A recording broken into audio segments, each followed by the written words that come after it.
சீரியல்களின் full எபிசோடுகளை Sun டிவியில் ஒளிபரப்பான உடனே எக்ஸ்க்ளூசிவாக சன் நெக்ஸ்டில் மட்டும் ஃப்ரீயா பாருங்கள்.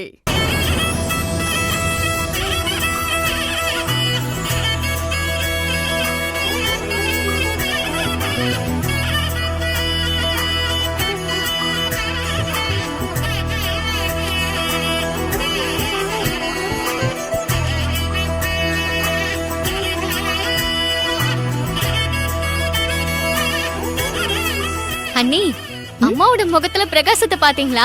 பலூன் லைட் கட்டின மாதிரி ஜொலிக்கிறாங்கல்ல. இருக்காது அடி பின்ன.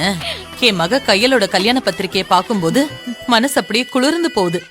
இந்த நாளுக்காக தானே பல நாள் நான் தவம் இருந்தேன். தனோ, சொல்லுங்க.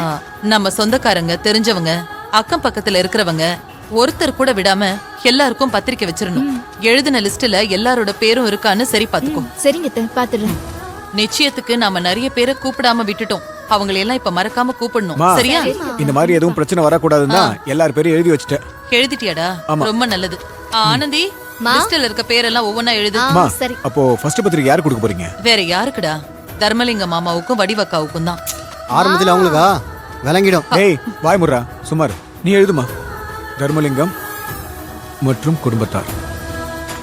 டேய் இவரா உன் ஸ்கூல் ஃப்ரெண்ட்ஸ், காலேஜ் ஃப்ரெண்ட்ஸ், அப்புறம் போலீஸ் ட்ரைனிங்ல இருக்கிறவங்களுக்கு எல்லாம் பத்திரிக்கை கொடுத்துரு. என்ன மறந்துடாத. வாங்கம்மா. அத்தை உட்காருங்க. பரவாயில்ல, நீங்க உட்காருங்க. மாப்பிளைக்கு மரியாதையா? ஏய் சும்மா என்னத்த நீங்க மூர்த்தி அன்பு மாதிரி என்ன ஒரு புள்ளையா பாருங்க. இந்த மரியாதையெல்லாம் ஒண்ணு வேண்டாம். உரிமையா பேசுங்க, சும்மா சகஜமா பழகுங்க. அதெல்லாம் கல்யாணத்துக்கு அப்புறம் தானா சரியாயிடும். நீ முதல்ல உட்காருங்க. உட்காருங்க. உட்காருங்க.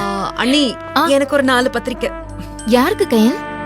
எல்லாம் நம்ம குடும்பத்துக்கு வேண்டப்பட்டவங்களுக்கு தான். எனக்கு யாருன்னு தெரிஞ்சு போச்சு. அக்கா, பெரியமா பெரியப்பாக்கு தானே முதல் பத்திரிக்கை வைக்க போறீங்க, கரெக்டா? கரெக்ட்.